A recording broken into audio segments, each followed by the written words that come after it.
All right, hello everybody. Welcome to our online discussion about the industry report that just came out, which is exciting. I'll just be leaning over to the right-hand side here because I'm sharing a little office space with Juliet Milan, my co-host. Yeah, hi everybody. I thought I would step in for this one since Graham and I have collaborated for the last couple of years on the industry report. So having both of us here doubles the brain power in the room. Should be good. Perfect. And we're going to start off by just giving a little background on the industry report, some new things this year, and some exciting stuff to look out for if you get a chance to go through it yourself. Sorry, I'm just pulling up my my notes here, but did want to go live and start talking to you before I even had my notes pulled up, which is how much I care about you. That's how excited we are. All right. And while Graham's pulling that up, I do want to say we have a lot of information to go over, and we could very easily talk the whole hour just going line by line about some of the changes that we've put to the industry report. But to make the most use of your time, we'd really love it if you would come in and put in questions so that we can direct this conversation more towards what you're looking for when looking at this report, because it is information dense and there's a lot to go over. We'll highlight a couple of things before we get into questions, but otherwise we're going to go straight to it, and we want to make sure that you are able to get the information that you want from us, because it can be a little confusing sometimes. All right, and that said, I got my notes pulled up. First note, say hello. So done. Nailed it. Yep, great. Second note, encourage questions. Also nailed that one as well. it. Yep. Yeah. And yeah, the third note here is just to actually give you some history on the industry report and kind of how this got started and maybe some ways to look at the data as you're going through it. So first of all, this is the 6th year that the industry report has been published, which is actually really cool. And you can go all the way back to 2014 when we first launched this. Very few participants back then, much less in terms of actual existing float centers that were even out there back then. Yeah. And yeah, every single year, right around the same time, between June and August, we're both collecting data and releasing the industry report. This year we have some cool things that we've added, and actually every single year since we launched back in 2014, we've included more and more questions. The report has gotten more and more robust.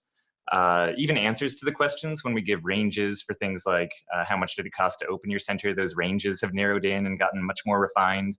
And basically every time we ask some kind of stupid question or aren't precise enough, everyone out there is very good at letting us know by giving us answers that we can't use as well. So just a lot of refinement and realizing where we need to correct things. That said, I think that all of the reports have really valuable information, and honestly, I mean, we'll go over some of the cool details, kind of what we personally have taken away from the industry reports, especially staring at this data for so long. But I find it just really valuable to, even sit down with it for an hour, hour and a half, actually just spend some time going through all of the data and seeing what you can glean from it. Even just looking at some of the graphs over time is very interesting. So this year we have a couple new additions to the report. I don't know if you want to share some of that with them, Juliet. Yeah, speaking of the fact that this is the 6th year going into it, we decided to include a cross-year analysis for some of the questions that we've been able to consistently ask throughout the years, and that was really exciting information. And on top of that, we added data pulled directly from people's helms. They opted in to have it be shared with the industry, and so we were able to find really useful information from that as well. And those segments of the report really helped highlight for us just like what a game changer that is as far as like what confidence we can have in the information that we're collecting. And it's just gotten better and better every single year, and this year really was just a huge leap forward as far as that's concerned. So I guess just a call to action as well before we get started actually diving into some of this information. And just to say that thank you everyone who's watching who participated in the report. Whether you're a new center thinking about opening up or an existing center, The only reason that this report exists at all is because people choose to participate in it. You know, there's no mandatory float police that are out there making sure that you fill out the industry report or anything like that. It's all voluntary. And yeah, it'll only get better year after year as you continue to participate. So, you know, thank you for everyone who did this year. And if you didn't, hopefully you get a chance to hop on. And again, whether you're just thinking about opening or been running for 10 years, can actually share some of your data with the rest of the industry.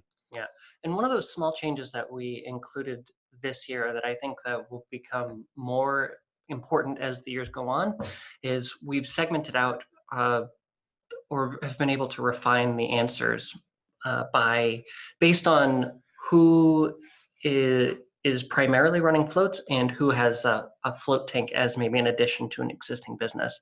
And that really does affect just how the variables play out for some of these responses, and shows a much, I think, more accurate picture of some of these things that we've been looking at over the past couple of years. All right, so let's go ahead and actually open up the industry report here. And rather than go through a bunch of slides, I figured it might be useful to just pull up the industry report in general, and we can go through that together here. So this is the first industry report here. Oh, whoops. Don't look at that one. Well, you can, but yeah, it's not the one I meant to pull up. Here we go. Catch Juliet. So I'm not allowed to do these by myself anymore. It's true, yeah. So the first thing, apologies for just scrolling through a bunch of data here. First thing that we're going to look at here is some of the cross-year analysis of You need to reshare. Existing centers. There we go. That should be popping up for everyone now. Yep. And this one is really cool. So actually being able to look at trends over time gives us a lot of insight into what's actually been changing, where the industry is headed. There's a certain amount, because all of these questions are self-reporting, minus the Helm data, which we'll get into, where you can only trust them so far. And because people aren't forced to do this, there's also this self-selection bias for who actually fills out the questionnaire every year. You know, it could be that the people who actually take the time to take the survey are either more successful or less successful, that they have certain qualities in common that maybe people who are still existing centers but never filled out the survey don't share. So right. Whenever you, go ahead. I just want to say, and that's not us like chastising the industry or anything. It's a little less chastising the industry, but not totally. Not exclusively, I guess I'll say. It's us chastising the industry, and it's also, these are just known established issues when people are looking at data. So people who are professional data analysts recognize these flaws when taking a look at information. And so we've kind of been trying to account for that. And one of the ways that we did that is by utilizing the cross-year analysis, because that just gives us a much better idea of what the trends are instead of individual answers. Because even if the self-reporting is off a little bit here or a little bit there, the broader trend should be accurate or have a better picture of what's going on. So that was our inspiration for this, and I'm really excited by this section that we got to include, and I'm really excited in the upcoming years to see what else we're able to sort of add on to the cross-year analysis. Yeah, so let's take a look at this. You know, and somewhat I wanted to, I guess, just kind of share my idea of the story of the industry, where it's been coming from for the last several years, where we're at now. And a really good place to do this is with the cross-year analysis. So the first thing that we can see is actually just the answers to the questions, starting with very few, again, back in 2014 when we were just getting started, up to having a pretty good response rate for existing centers now in 2018, 2019. Again, this is just how many people decided to take this questionnaire. It's not actually indicative of the size of the industry, the success of the industry, anything like that. But it does really show that more and more people are participating, which is excellent. And this is also international numbers too. And when we get to Helm data, we'll be looking at just the US, but keep in mind all of these are also just across the world, with the majority in the US and Canada. And one of the things when normalizing the data for the cross-year analysis that was a little bit of a challenge was there are always answers that we sort of exclude, or some years they've become their own category. And so for the cross-year analysis, we only included answers that have been consistent throughout the years, with very few exceptions that you can see very clearly in the report. But so if things kind of look off, like, and I try to keep notes in there about how the totals don't always equal 100% because of these sorts of things, but it's just an interesting thing to keep in mind when looking at this. But again, the trends are really the more impressive and significant thing to look at here. All right, so that said, let's take a look at some of these trends over time. One of the big things that I think is interesting has been to watch the increase in size in float tank centers. And you can see that with these red and blue lines that are starting out towards the top of 1 and 2 tank centers.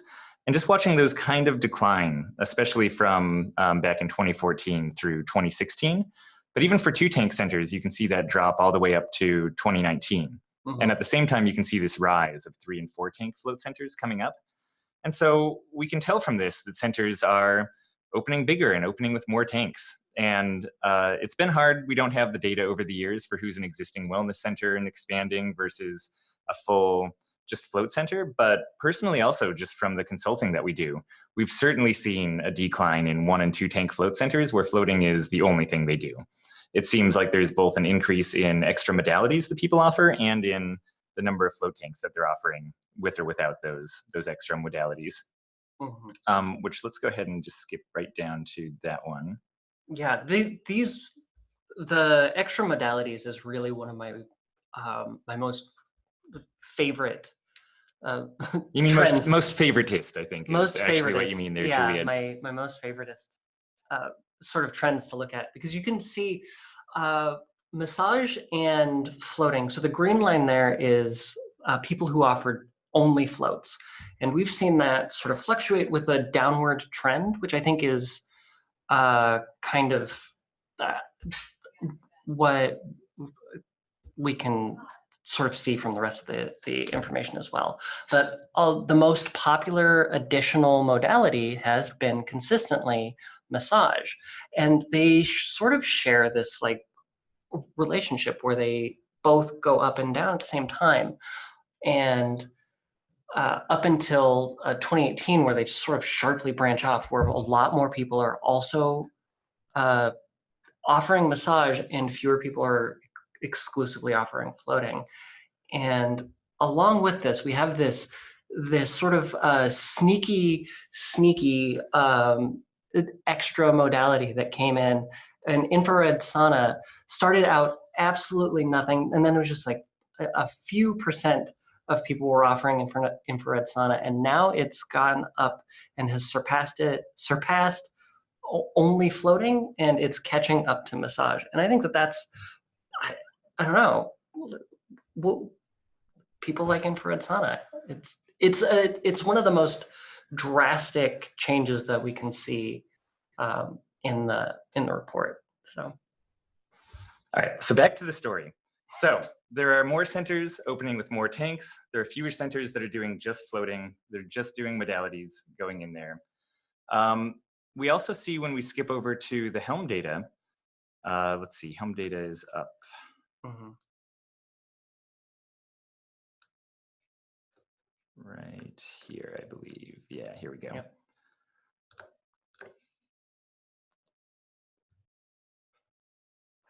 Great. So a note on this too, there are 67 centers that were participating. There was actually more than that who gave us access to their full Helm data, which was really great. Actually, a large number of respondents who were existing centers and on the Helm were kind enough to allow us to go into their Helm data, take everything in aggregate, grab that data anonymously and combine it together into a real report. The 67 that we had, it's about half of the total.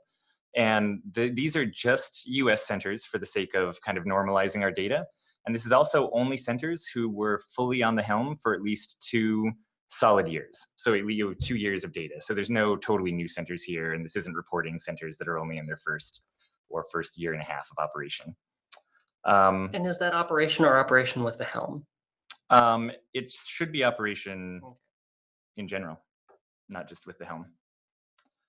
So one of the big things on here is you can see both in changes of number of floats and changes of revenue coming in, that about half of centers are decreasing the number of floats, about half is increasing. On this one, it's a little bit more floats have decreased in the past year. But those decreased anywhere from 1% to negative 30%. And for the ones who increased, it was anywhere from 1% all the way up to an 80% increase in number of floats. You'll also see that for revenue, which we'll look at right here.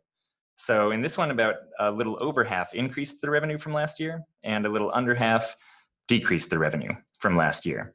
So, some centers are doing okay and they're getting better. Some centers are doing okay and they're getting worse. We can even see a little bit up higher this year, let's see, it'll be in the regular questionnaire. This is expanded still.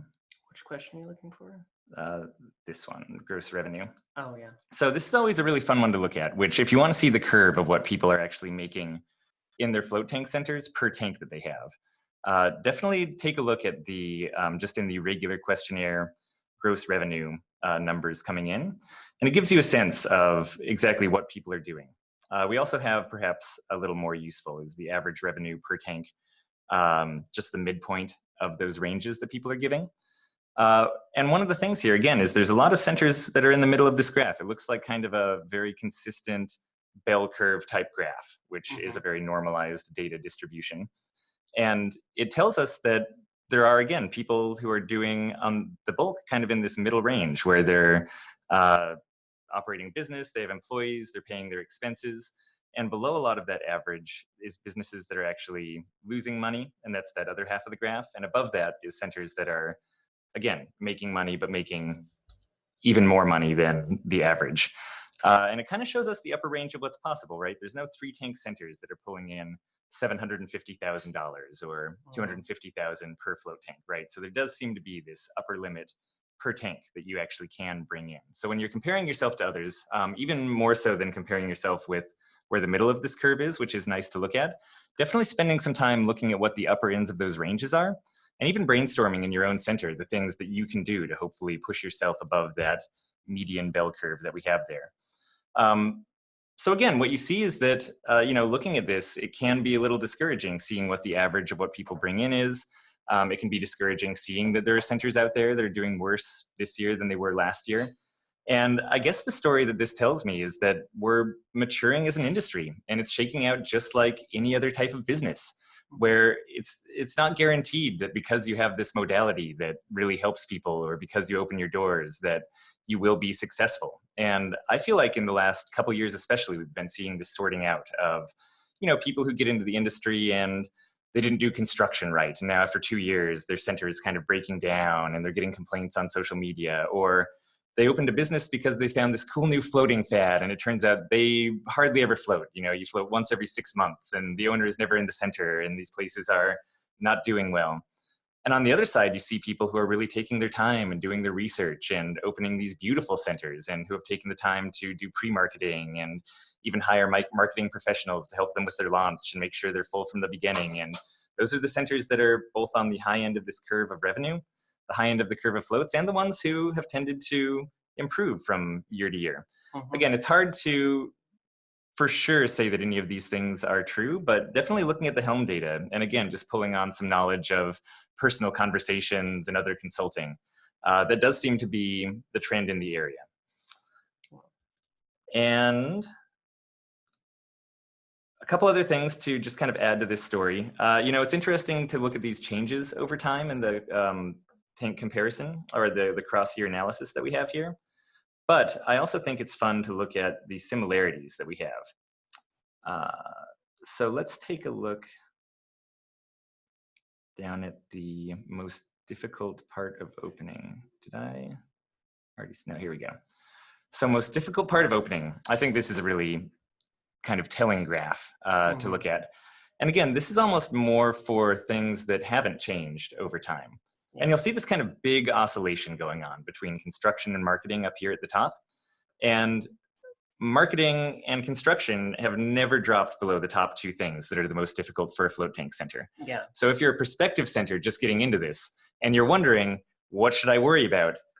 This is it. Like if you haven't done a lot of research into marketing and you're just hiring a family friend who's going to do all of your construction, according to most of the industry, you should be very concerned. Yeah. If you're opening your center and you're like field of dreams style, just going to build it and your customers are going to start walking out of the corn stalks, just know you should be worried, according to what everyone says. It consistently over the years, this is hundreds of people in the industry all saying essentially the same thing. And that's what I mean when I was talking earlier about these trends that we're able to see and having confidence in these results. These aren't one-off things. These aren't outliers. This is consistently what the industry is saying is the most difficult part of opening. And so we can say with relative certainty that this is what people should be paying attention to when they're looking to start. Another interesting thing on here, which I actually think is kind of encouraging going forward, is seeing how much the health department has been an issue over the years. Mm-hmm. And you can see it going from, almost nothing down in 2014, up through 2016, almost 1 out of every 10 centers that was opening was saying that the health department is one of the most difficult parts of opening a float tank center. And then back down, and we have the actual numbers right up here, but it's down from 10.6 at its highest to about 3.6, 3.4, right around there. So almost a third of what it was. Yeah. Which to me is great. And it means that more health departments are actually getting more comfortable allowing float tank centers to open, even if there are some strings attached and regulation hoops that you have to jump through. Mm-hmm. Another cool thing, so we were just out at the World Aquatic Health Conference, which has been our 6th year actually talking out there. And it's kind of the biggest gathering of recreational water health department, both officials and people who are in manufacturing. And every year, we're going out and trying to talk about the difficulties in maintaining or regulating float tanks the same way you would public pools and spas.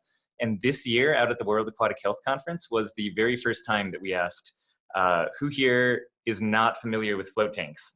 And no one raised their hand. Every single year we go around to these conferences and there's always a group of people, or the first year we were giving a talk, it was almost the entire room who pretty much had no idea what float tanks were. And now they're getting comfortable with it. And I think, I don't know, again, this is all just conjecture and obviously not tied to the data, but it's neat seeing that response both on the health department side, feeling more comfortable with it. And again, seeing that at least correlate to our answers in the industry report here, where float center owners are getting more comfortable opening and less of them are hitting these hardest part of opening is the health department kind of difficulties. Right. And this resonates with what we've seen when we talk to centers as well. So we've had conversations where we're talking to centers and their health departments are very, very skeptical of what floating is. And they're like, oh, it sounds like a pool. So you're going to be regulated like a pool. And that doesn't really mesh with the real world experience of what a float center is, as we all know. And so now we have a much broader understanding, and health departments as a whole have a much broader understanding. And we see that the Model Aquatic Health Code includes specific float tank language. And so there is a path forward where there wasn't even just a few years ago. So again, just kind of wanted to paint a general picture of where the industry is at. And hopefully that's coming across. Again, what I see very much so is that there was kind of this total lack of awareness of floating, going back to maybe 2008. And then this slow incline. I wish that we had industry report data going back to even before Float On opened. And of course, that's not quite possible. But I would be really curious to see what those numbers look like, because they would be probably even more dramatic shifts than we're seeing on currently industry data going through it all. But you see it going from almost nothing to rising up to kind of this peak of expansion around 2016, 2017, to, again, sort of a maturation. More places that are opening, again, with bigger numbers of tanks, bigger wellness centers, tanks attached to wellness centers. They're better funded. The expectations of what a center is going to look like go up, which we might talk about in a little bit. Feel free to ask a question if you want to find out how people's expectations from the prospective center have shifted. And yeah, again, we're also starting to see this point where 2 or 3 years in, a lot of centers are either thriving and expanding and opening their second or third locations, or 2 or 3 years in, they're realizing that it's been really hard and they're declining in business. And we're seeing, again, in the last couple of years, more and more centers that are actually realizing this wasn't the career path for them and are actually selling to new people who are getting in and, again, taking over those businesses. Yeah. So with that, let's pause for a second. We have some other talking points which we can definitely hop into ourselves, but let's take a moment and see what the questions are out there. Yeah. So in no particular order, because it looks like these, oh wait, no, they're upvoted. Great. All right, so question number 1. From the standpoint of creating financial projections before building a float center, it would be helpful to know the averages on cost. Average number or average percent. Okay, so the averages on expenses probably. So average percent of wage cost to sales, the percent of amenities cost, etc. Yeah, that's a really interesting one. We've actually tried to get expense data out of the industry report and from existing centers. We have this whole section of the industry report we added in a few years ago that's called Expanded Questionnaire, which is optional for existing centers, so usually doesn't have quite as many answers as the full questionnaire, but does have some more detailed questions. Expenses was in there. And I'll let Juliet speak to this a little bit, but every year expenses has been one of those things that's very difficult to actually trust the answers that we're getting in. What happens is that every single time we ask more and more complicated questions, we find more ambiguity in the responses. And when we're going through the data, anything where we have to do any sort of guesswork is not something that we feel comfortable including in the report. So it's difficult to sort of find that balance, and without being able to have a more reliable form of collecting that sort of information, I'm not sure that it's something that we can actually include within the report. I would love to have detailed financial information for everybody. I think that would be really cool to see and find out how much people are spending on laundry and towels and salt. And so people can know. I think the more information that we have out there, the better better off everyone is. But it's just, there are limitations and we hit up against them every single year. And also if you're, yeah, I mean, it's if you're tuning in to listen to this, you're one of the top probably 5% of people who participate in the industry report. But it's seriously, it's like the most untrustworthy answers. Like there's people out there who are like, oh, my monthly expenses are $1,000 for a 2-tank center. And you're just like, this doesn't even make sense. Yeah. And at some point you just have to, we could report on these numbers that people are saying, but in the end, that's one of the ones that we just have had such bad luck actually getting a good response out of. Unfortunately, it has not been something we feel comfortable reporting on. And similarly, the Helm would be the kind of definitive source for that, but Helm only tracks revenue. It doesn't track expenses. So unfortunately, we can't pull real world expenses from people. That said, just to give you a really quick answer to your question on those ones specifically, I would say on average, people are spending 30 to 50% of their budget on wages, both for themselves and their employees. And for amenities, I assume you mean like rent and getting your building. That's going to be determined actually more so by your geography than anything else. And that changes so much from a very low percentage of overall revenue to opening in places like Brooklyn or New York. Obviously, rent becomes all of a sudden this very much more kind of heavyweight version of expenses. So hopefully that helps a little bit. Maybe we'll do an actual blog post or a follow-up sometime on like, if not exact expenses to revenue, then at least kind of percentage of your budget that'll be going out towards different expense items. So well, and I one think that's thing a good question that we can say address. with a fair amount of confidence is that wages are going to be probably a pretty high percentage of whatever your expenses are going to be. And that's pretty true for a lot of service-based industry. Yeah, for sure. Okay, let's see. We got a second question. Yeah. Do you think that the industry is leaning more towards floating being a secondary service at a spa, or do you think that the industry is pushing more towards float-specific businesses? So we actually did kind of already answer this, in that it seems like there is a trend where it's more common for float centers to be combined with some other form of modality.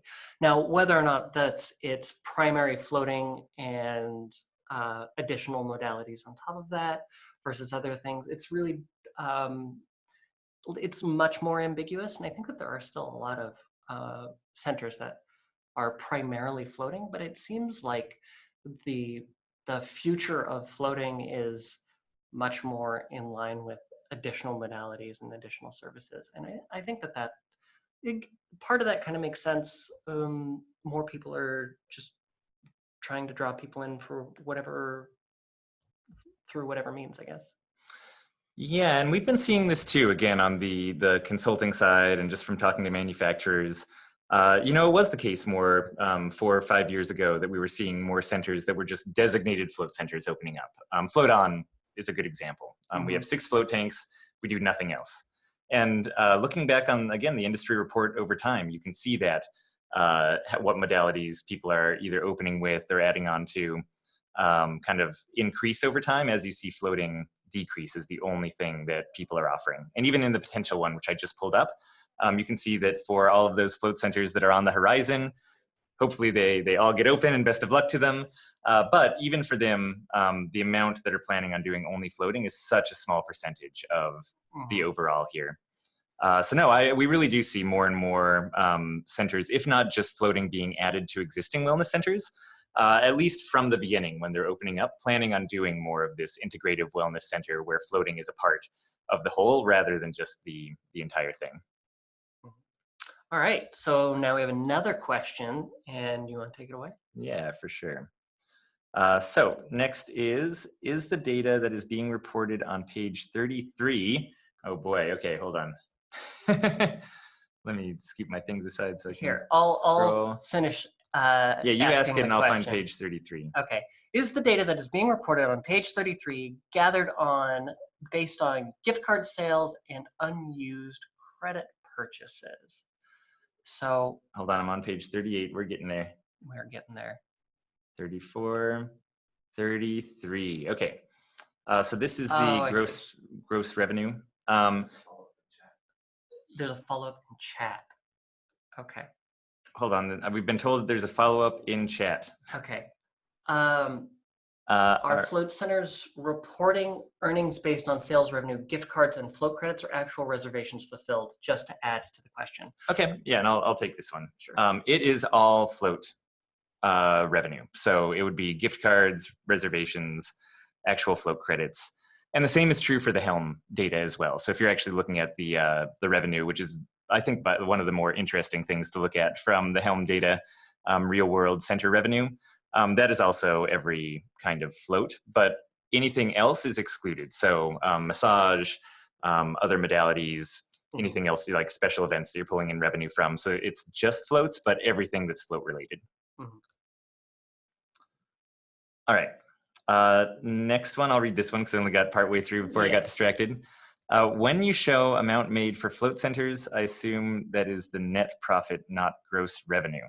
This should be the gross revenue, as it kind of says up here. What was your gross revenue during your last full year? And that has to do with the fact that we can't really calculate the expenses either through the Helm or, again, really through Trust for self-reporting. That said, and we try to make it really cool, or really clear, where it says, this is only due to floats. The total revenue has been adjusted by the percent revenue, etc. Hopefully people know what gross revenue is since they run their businesses. There's always a chance that there's self-reporting error and people are reporting their net on accident. And unfortunately, other than really trying to clarify that in the question, there's very little that we can do to correct for that. And this we just answered. Great. This is another question. Do you have any idea how many float centers closed or changed ownership in 2018? I'll take an answer. We have absolutely no idea. That's not something that we are tracking in the industry report. It's not something that we really have a means to track. It would be interesting to know. And super interesting. Yeah. I would love to know those numbers as well. So yeah, I am with you. But we don't have a way of getting that data. We're not getting, this is not a exhaustive amount of information. Like we're getting self-reporting from people who choose to take our survey. So it's not the entire industry. It's not, we just, yeah, we're as in the dark as you are as far as that's concerned. Yeah, and just to speak to it too, it's one of those things where we've thought of a few different ways to track it, and we might even over the next year try to implement something for at least, if not getting a number of centers that have closed down, trying to find out from the ones who are willing to get back to us the reasons that they closed, what they specifically found to be difficult about the process, that got them to that point. Because I think that at least would be good to know. Part of the problem of getting a full number of centers that have changed hands or closed down is often when you're doing that, you don't feel like reporting. Like it's when centers are, and it's one of the things for the existing center questionnaire for self-selecting bias that I wonder about too, is how many centers that are just really struggling or doing very poorly aren't willing to share that information. Or on the other side, how many centers have investors and are doing really well, don't want to share that information, or even legally prohibited from sharing that information. And even more so than that, centers that are closing down are just so much less likely to want to report on that and want to go through that. They have so much on their mind anyway. It's really hard to trust that the people who would decide to fill out a questionnaire on selling or changing hands would in any way give us a kind of comprehensive total. So it's I can't imagine that being a huge priority for people who are closing down. Yeah, unfortunately. So. If you do have any ideas on how we can try to maintain account of that, definitely feel free to email them along to us or share them. It's something that, again, I would love to have the data for, and I think would be really interesting as an industry to know. So happy to try and explore some different ways to gather that as well. Yeah. All right, next, have you or will you track any data on the cryotherapy? So the short answer is this is a report on the float industries, and it'll definitely stay that way. So getting this kind of detailed information on the cryo industry is not something that we'll be releasing. But we do have data on both how many centers are including cryotherapy, how that has shifted over time, which you can look at on the cross-year comparison. And that stuff is fun to go look at. Obviously, it's just the tiniest bit of the same kind of information that you get about the float totals in here. But again, this is a state of the float industry, not a state of the cryo industry. I do want to say, cryo actually does not make the list of the cross-year analysis because it wasn't even, it didn't even make a blip on the radar for additional modalities until a couple of years ago. So, but you can download those industry reports for free as well, and kind of look at those numbers shift over time. If you want for yourself, to. All right. Brain says, "Why are infrared saunas so amazing?" My brain often asks me that as well. Honestly, I think that, and we've seen this trend for other things as well, but especially with floating, which is this unmanned service, I think it's very tempting to include other things that are also unmanned services, things where you don't need to worry about hiring a practitioner and maintaining them either as an independent contractor or on payroll as an employee. And same with things like cryo, although you do need people, someone kind of watching over them. Unlike that, infrared saunas don't have this, huge nitrogen tank that attaches to it or the same kind of requirements. And it's something where once you get it installed, the ongoing cost is so little. I think it makes sense for a lot of float centers. They're kind of like, hey, even if this is just a perk that I'm offering to members and there's very few paying clients coming in, it's still just, again, such a low cost thing, low footprint for where to put it, that it becomes an appealing item to add that doesn't really cost your business too much more on an ongoing basis. So that's my own thought process for why infrared sauna is becoming so amazing. And another thing that I think works really well with the pairing with floating is that they kind of have a similar process from the customer experience standpoint. You're undressing, you're going into the unmanned service, and then you're showering afterwards.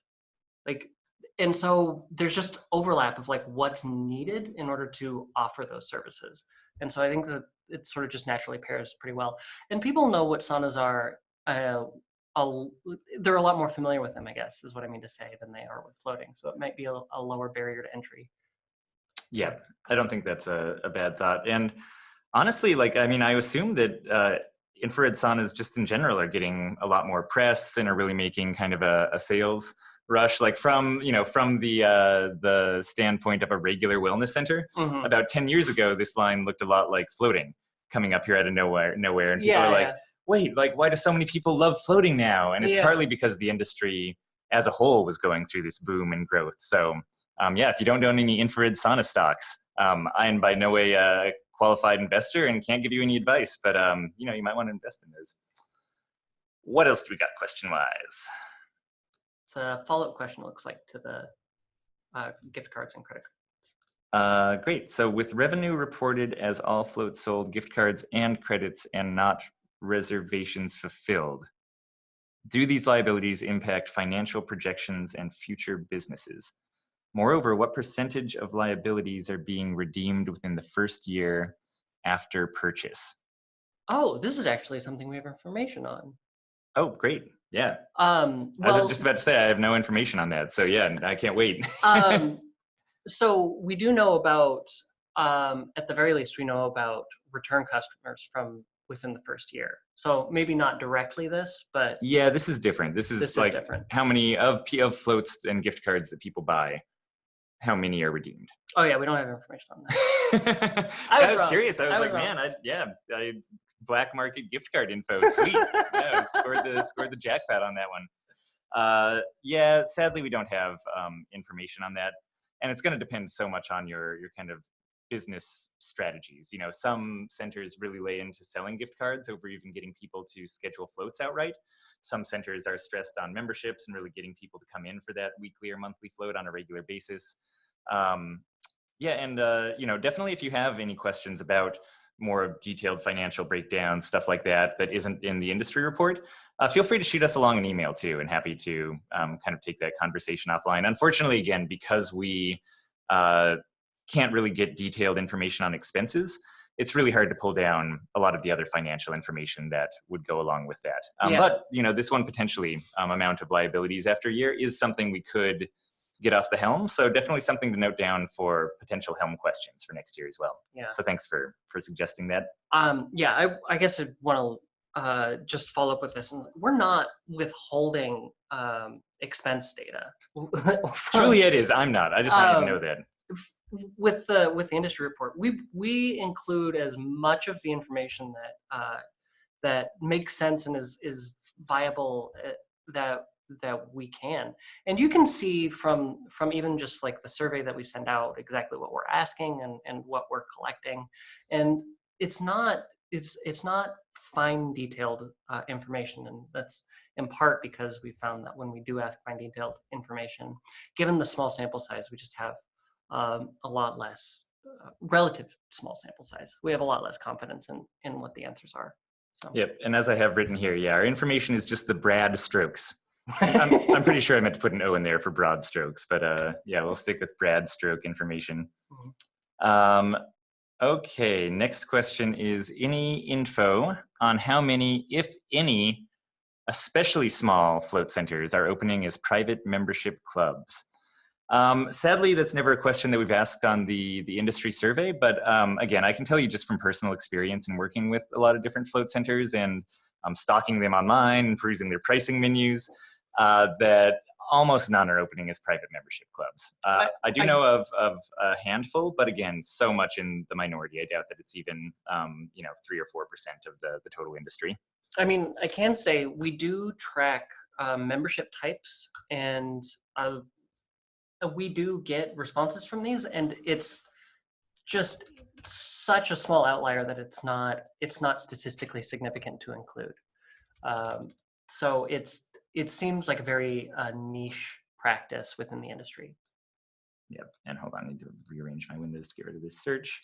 So here's the what type of membership are you using? Yeah, no memberships, which is actually always surprising to me. 1 float a month, tiered, unlimited, and other. And I guess, other can be many other things, but the membership only would perhaps fit in there, or unlimited floats. So again, we don't have exact data on it. We do have some other membership info, but again, just speaking totally not through the industry report or official avenues at all, it's not very many. And personally, I think I only know of 2 or 3 who have done that. And it really is the smaller size too, like maybe a couple tanks is how I've seen that done before. All right, I'm going to ask this question now. Yeah. All right. Any idea how many float centers are independently owned versus franchise, and if one is trending up or down? Oh, this is great. This is great. This is great because we have been tracking this for the last couple of years, and we know this one really, really well. So I get excited. I'm going to let Graham pull this up, but you can see actually franchises, at least for the respondents that we get, are a very, very small percentage. And this is pretty consistent within the last couple of years of data as well. And keep this one, treat with a very, very hefty rock of salt. What's likely happening is that franchises are probably being asked not to reveal. Legally required to not report on their kind of state or earnings or anything like that. So, thanks to the people who do. Also, lots of the franchise privacy involves things like financial data, stuff like that. Mm-hmm. So you can always exclude parts of the survey. You don't need to fill out sensitive information. And honestly, if there are franchise people out there, or even franchise organizers, encouraging other franchises to fill out as much of the questionnaire as you are legally allowed to is still a great way to participate and just kind of share some information with the industry without, doing something that goes against your franchise contract. So right, we don't want anyone to violate contracts with business partners or their franchisers or anything like that. But there is a lot of information in there that it is useful, and whatever we get, we like to be able to include. Yeah, so it is a small part reported. I do think it's a small part of the industry in general is franchises, but I wouldn't be surprised if that percentage is a little higher and we have some of that self-selection bias going on. Oh boy, I rearranged my windows again. Hold on, gotta drag the questions back. All right, I'm asking this question. Yeah, do it. Are there statistics that show preferences of the add-ons at the center, such as float then massage or vice versa, or cryo then float opposed to float then cryo? Yeah, go ahead. No. It's true. Yeah, no, we don't. No, we don't know, and that's not something that we've been able to track. This is a much more specific question than what we've been able to sort of ask with the report. Like we've been mentioning a couple of times, is we try to keep these questions pretty broad, and packages and pairing services. We do have some information on, do you offer packages, and some people respond that they do, but it's not a huge amount. And getting into the specifics of like what packages people do offer versus like what they have, it would be such a small percentage of one question, and it's more time than we're able to commit to answering a question like that. Yeah, I do think it's interesting, but yeah, sadly, industry report-wise, we don't have any answers to that. I do know on the massage side that massage therapists, if they're put in charge of the schedule, always put the float first because massages get a lot easier. So as to what customers like, I'm not exactly sure, but that one has always been very consistent. And you have to be dry when you cryo. And you have to be dry when you cryo. That is very true. That's true. All right, so that got us through a lot of these questions. You want to close out those last 2 that we have on there, Juliet? And we had some other just general talking points that I wanted to bring up. Some things that are actually just kind of interesting to note, some things that might legitimately help your business. One of the things is the slow and busy times of year. I find very interesting. So this is... And this is something that we decided to ask. This is new this year, right? Yep, so this is new this year, which I found, it's always great to get new questions in there that are actually interesting to look at. And again, this is what we're looking at right now is worldwide data for the busiest and slowest times of month. So in some sense, this is actually averaged over both different geographical regions, different actual temperate regions. And you can see where June, July, and August self-reported, absolutely the naturally most slow times of year, going a little bit into September. And then with the rest kind of equaling out there. The interesting thing is that should you go and, actually let's look at, oh no, that's not, okay. Let's look at the next one down here, which is the flow from the Helm data coming in. We were actually able to track this directly from people's helms, and we took a look at what were the slowest, their capacity by month. So how many floats are being used in a month? Yep, so this isn't revenue by month, but it is actually the just capacity according to how many floats they could run versus how many floats they did run.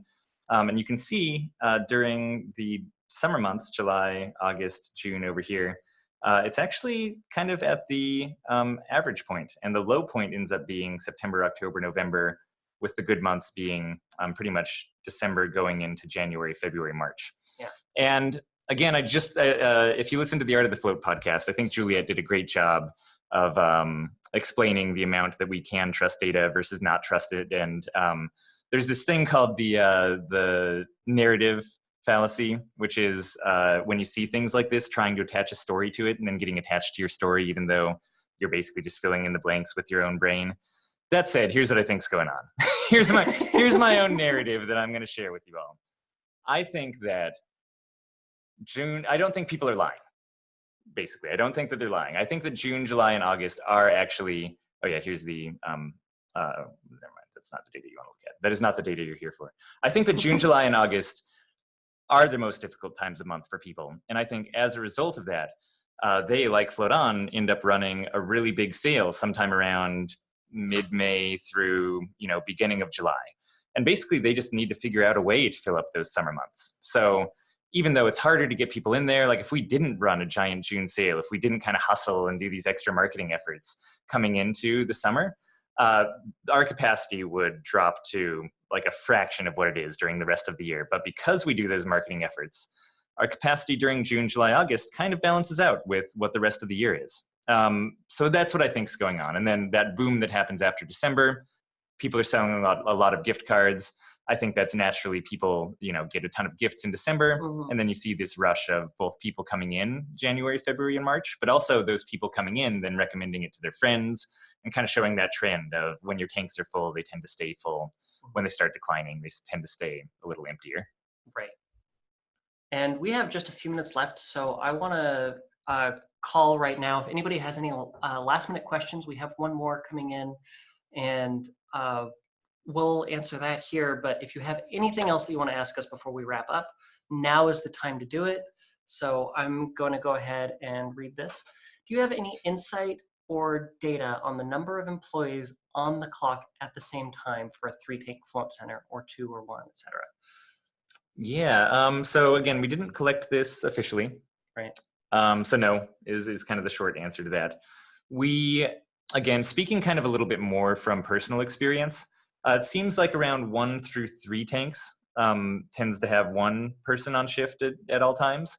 There are exceptions to that, of course. You get up to 4 tanks and 5 tanks, and it's split. I think 4 tanks more often has 1 person perhaps, or trying to make that work. But when we started Float On with 4 tanks, we had 2, so you do see that. And then 5 tanks, I only know a few places that pull off 5 tanks with just a single person on shift at any given time. They are out there, but I think that's really the turning point. And when you get up to 6 tanks is where you really start to see at least 2 people who are on shift at all times. So again, not official data, but again, just from experience and talking to others, that's what we found. All right. Do you want to go for this next question? Next one is, what is your general feeling on the health of the industry today? And again, if anything, this is sort of the question that I was trying to answer at the beginning, and hopefully I did an okay job stumbling through while I was trying to pull up the industry report data to back up what I was saying. But I feel like it's hitting this very, like a much more mature, realistic stage in our industry, I suppose is how you could say it. Again, if you look at the industry 3 to 5 years ago, it was a lot more centers that are just getting excited about opening up, a lot more new places that are even opening sometimes than there were existing centers a couple years before that.